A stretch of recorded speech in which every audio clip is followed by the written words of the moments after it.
الله أكبر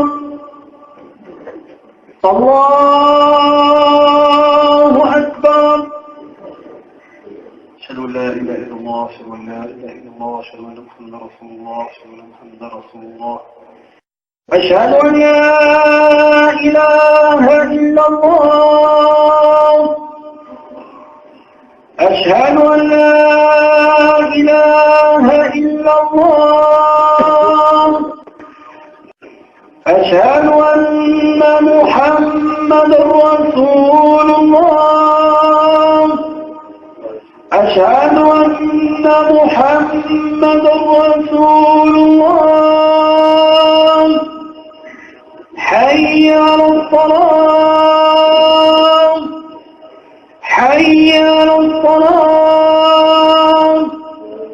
حي على الفلاح حي على الفلاح الله أكبر الله أكبر لا إله إلا الله. Alhamdulillah Rabbil Alameen. Alhamdulillah. Alhamdulillah. Alhamdulillah.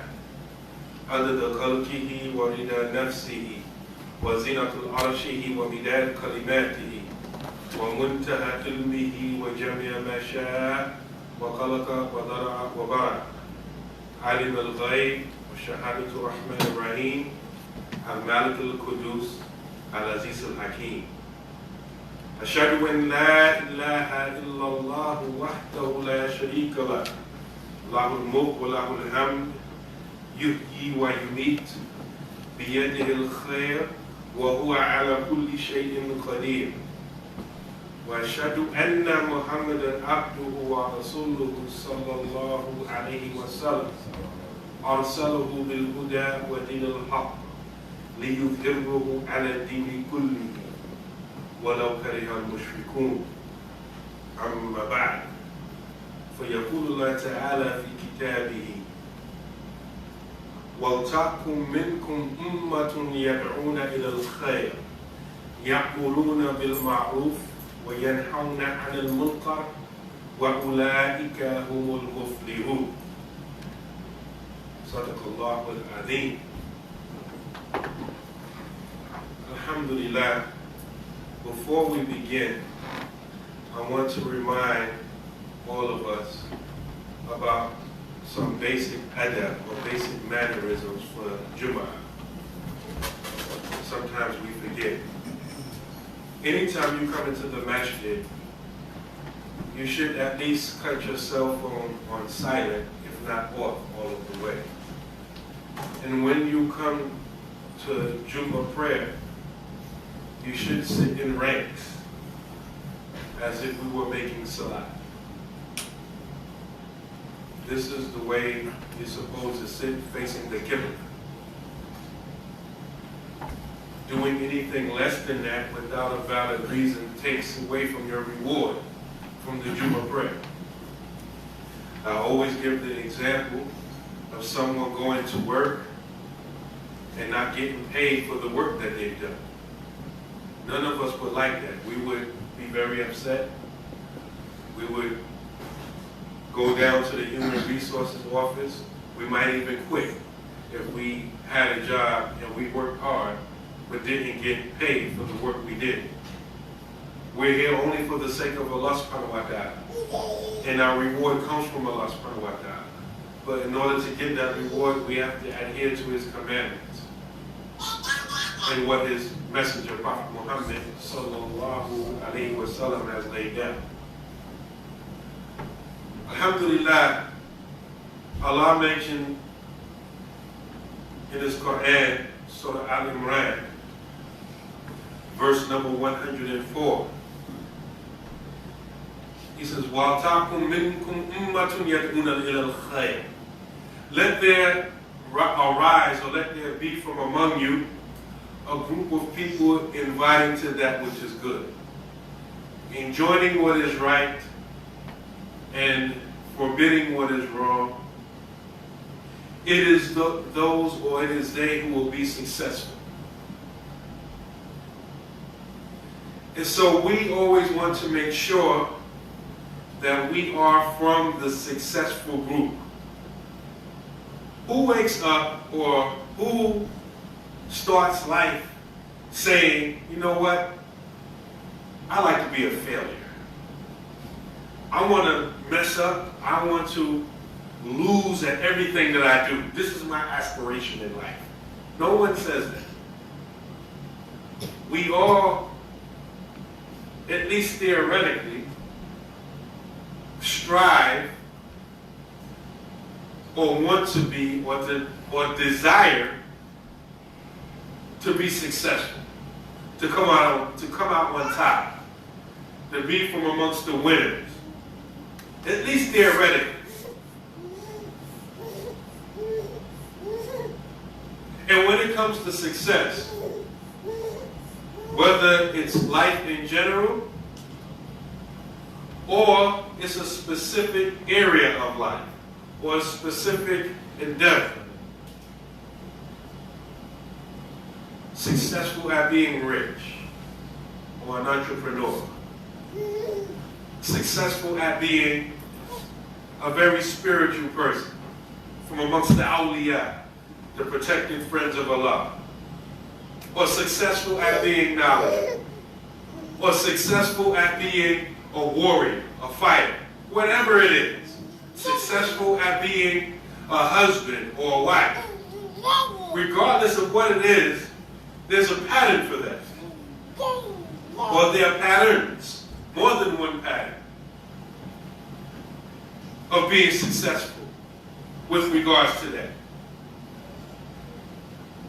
So the people that are successful, what they normally do is they identify the people who are successful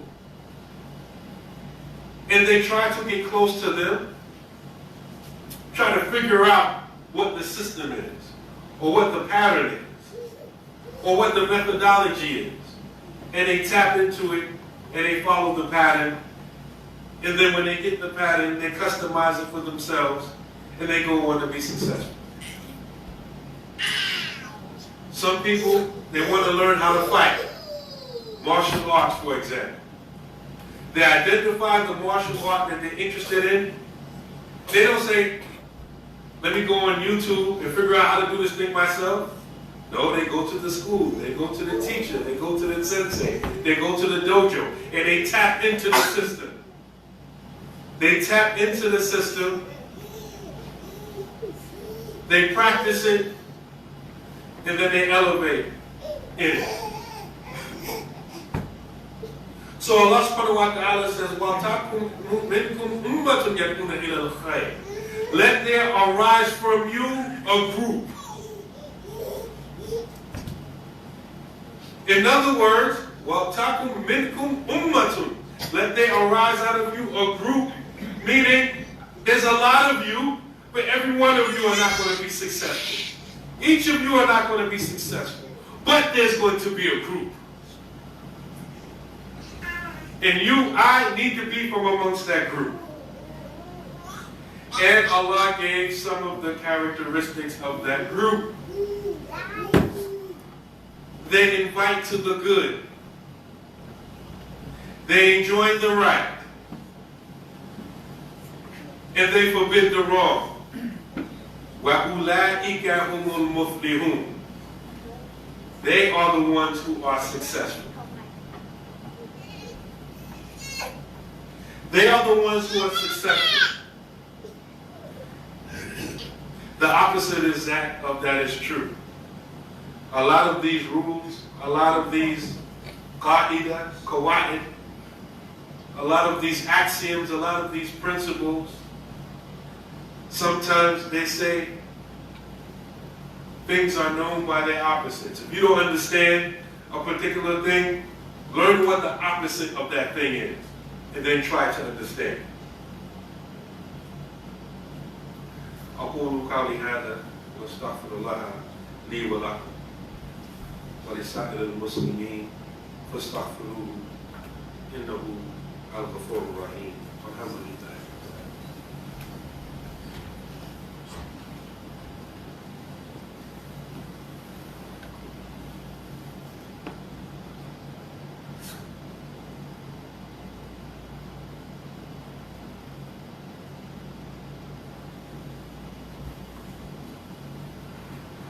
Alhamdulillah, Alhamdulillah Rabbil Alameen, wa afdalu salat wa atamu taslim ala Sayyidina Muhammadin wa ala alihi wa sahbihi ajma'in, wa radiyallahu ta'ala ala sadat al-tabi'in wa ulama al-amalin wa a'immatul arba'atul mujtahidin wa muqallidihim ila yawmiddin, amma ba'd. فقال رسول الله صلى الله عليه وسلم: لا تزال من أمتي أمة قائمة بأمر الله لا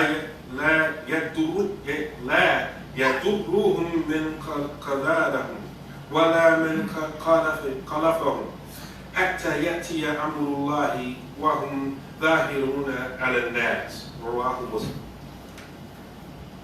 Alhamdulillah, we want to finish with a hadith of the Prophet sallallahu alaihi wasallam.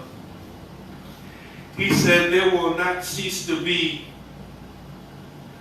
a group from my ummah constantly steadfast upon the commandments of Allah. They will not be harmed in any way by those who abandon them, nor by those who oppose them. This will remain their condition until the order of Allah arise, and they will be prevailing over them. And before we go on to talk about this hadith a little bit, I want to spend a few minutes talking about the grading of this hadith so that you can appreciate the impact of it. This hadith, the wording of it, I read is from Sahih Muslim. This hadith is muttafiqun alayh, it's agreed upon, meaning it's in Bukhari and Muslim. But it's in even more hadith collections than that. And this hadith is counted amongst the hadith that they call or they grade as mutawatir. And mutawatir is hard to translate it in a word or two or even three words. They say mutawatir means widespread or transmitted by various different narrators in each link of the chain. Is what I like to call super sahih. Because that means when a hadith is mutawatir, that means that the Prophet sallallahu alaihi wasallam said that, and he said it in front of a whole bunch of people. Now the scholars differ on the minimum number of transmitters that it takes for a hadith to be mutawatir. And based upon this difference of opinion, the number of mutawatir hadith differ. The highest number, only a few hundred of hadith fall in this category, and this is one of them. The lowest number of transmitters in each generation that the scholars have said is 5. So at least 5 people heard this from the Prophet sallallahu alaihi wasallam, and more and more and more in each generation. What you have to understand about a mutawatir hadith is that when a hadith is mutawatir, it has a ranking or a level or a treatment similar to that of the Quran. In other words, if you deny a single word or disagree with a single word from the Quran, it takes you outside of Islam. It is the same with the mutawatir hadith. Why? Because we know for a fact that the Prophet ﷺ said it. Because so many people bore witness to the fact that he said it. Likewise, we know that the Quran is from Allah subhanahu wa ta'ala. Because we have so many Sahaba who took it from the Prophet sallallahu alaihi wasallam. So this hadith falls in that category. It's mutawatir. So we know for a fact that the Prophet sallallahu alaihi wasallam said. So it's above sound. I'll give you an example of the opposite of this hadith. That is also sound. إِنَّمَا أَعْمَالُ بِالنِّيَّةِ. Actions are judged by intention. This is hadith ahad. Meaning, only one person heard that hadith from the Prophet sallallahu alaihi wasallam. And that's Umar ibn al-Khattab, who narrated. And from him, many other people narrated from him. But that hadith is sound. Nobody denies or argues with the soundness of that hadith. So I'm just giving you an example. The hadith that we all know and agree upon, nobody will argue that it's sound. Only one person heard it from the Prophet sallallahu alaihi wasallam. That was Umar ibn al-Khattab. Likewise, on the other side of the sound sahih spectrum is hadith mutawatir. Many people heard it from the Prophet sallallahu alaihi wasallam, and many people transmitted on up into our time. This hadith is mutawatir.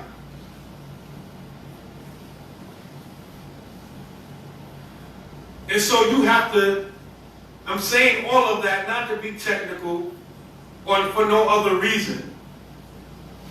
Because you're going to need this to fight the information or the misinformation or the influences upon your soul and your spirit.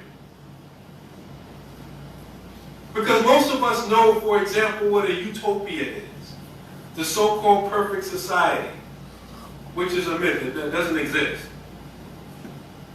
But we're constantly flooded with the idea of a dystopia.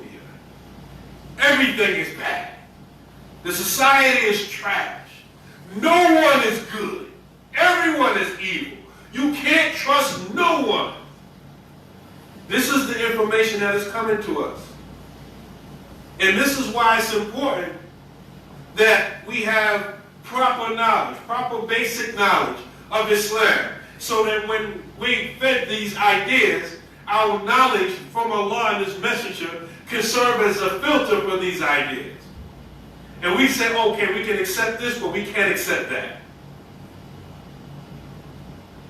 So we should, based upon this hadith, reject the idea that every single one, everybody's foul. There is no hope. It's all bad. Why am I even here? We should reject that idea. And this idea is coming to you subtly from different areas. It's in the movies and TV shows that you watch. The society is trash. Everybody's a zombie. Every other movie's a zombie movie. People ain't even real people anymore.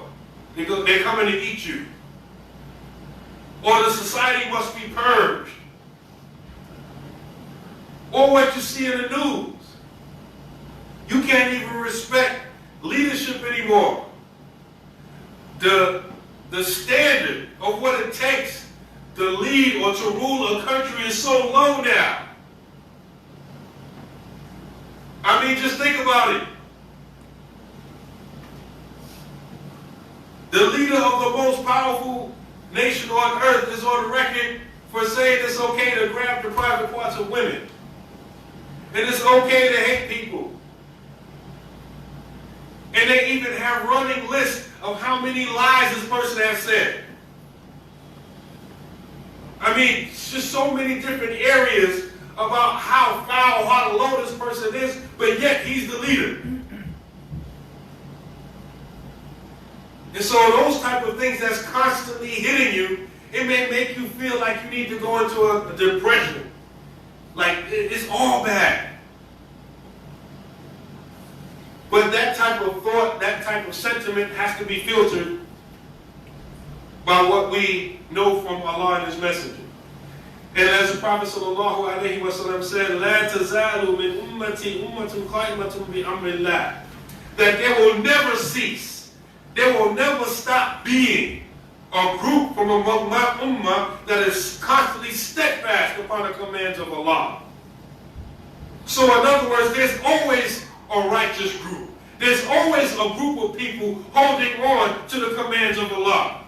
This is what the Prophet ﷺ said. And we know for a fact he said it. So when you or I get the idea or the notion that everyone is bad, everyone is evil, we need to reflect upon this. There's always a group of people steadfast upon the commandments of Allah.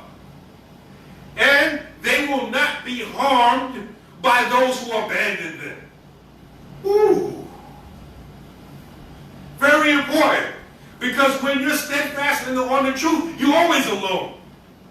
The people you think should be riding for you, supporting you, because what you're doing, what you're upon is right. You know it's the right thing. You taking the moral high ground, but everyone abandons you. Think about that. You're doing something that you and everyone around you knows is right, but you still be by yourself.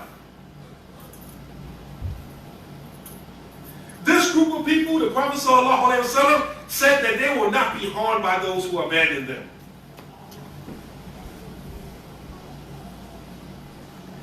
Because people leave you out there, all alone, to stand for the truth, that won't harm you. It shouldn't make you bitter. My family abandoned me. My husband, my wife abandoned me. The Muslims abandoned me. And he said they will not be opposed, they will not be harmed by those who oppose them. Like in this society, there's a methodology. Anytime a Muslim stands up for what is right,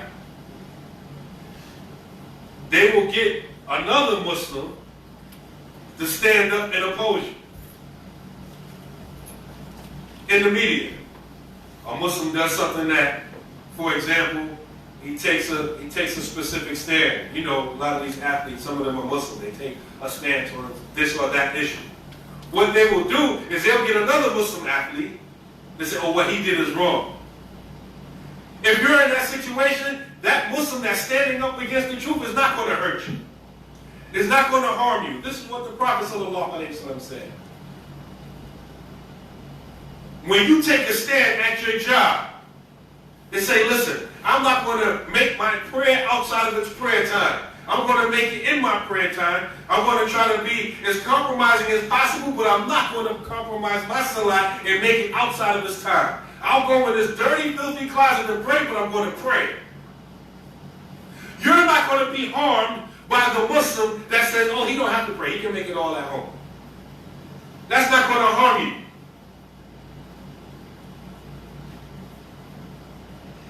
And the Prophet ﷺ said that they're going to continue in this way until the command of Allah. And what this means either that person's death or the hour, the last day. In other words, there's always going to be a group of people steadfast upon the truth with these characteristics that we mentioned. And it's going to always be like this until the hour. At certain periods of time, it's going to seem like there are many groups of people like this, and they're easy to find. At other times, it's going to seem like these people don't exist. But we know from the words of the Prophet ﷺ that these people exist. And they will be ظاهرون على الناس. They will be uppermost, or they will be prevailing over the people. So what you and I have to do is not only try to identify these people, but we have to be from amongst them. We have to try to be from amongst them. Now the scholars have said many things about this, how to identify these people. Some of the scholars said they are the muhaddithin, they are the scholars of hadith. Some of the scholars said they are the mujahideen, they are the warriors. Some of the scholars said they are the awliya, they are the protected friends of Allah. Some of the scholars said they are no specific or one class, isolated class of people, but they have these general characteristics about them.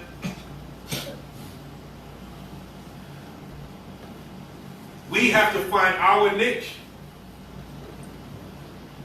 and perfect that amongst ourselves and coalesce and get with groups of people who we identify that have these characteristics. You may not have a lot of knowledge, but you can be righteous. You can stay away from the bad and enjoying the evil. Enjoying the good. You can identify groups of people like that and be from amongst them. You don't have to be from amongst the khasirin, the losers. As Allah says in Surah Al-Asr, Wal-Asr, Inna al-insana lafi khusr. Most of mankind is in a state of loss. You don't have to be most of mankind. You don't have to be most people. You don't. You can be that exceptional group that the Prophet ﷺ spoke about. You just have to have the backbone for it. I always say when I was young coming up, we did crazy stuff. If you think about it, it's crazy. We have a lot of courage and backbone to go against the norms when it's evil. We can wear the craziest hairstyles, blast our music at the most disrespectful times in our neighborhoods, wear the most crazy clothing or no clothing at all, and stand up for that. But when it comes time to be righteous, to be from amongst this group that the Prophet ﷺ spoke about, all of a sudden, we don't have the heart for that. We don't have the backbone for that. We don't have the stamina for that. We're worried about someone looking at us. I don't want to make salah because I don't want to make wudu because I don't want them to see me put my foot in the sink. You're worried about someone that 9 times out of 10 is not going to wash his hands after doodling, seeing you put your foot in the sink. Look the type of people we're worried about. How are we thinking?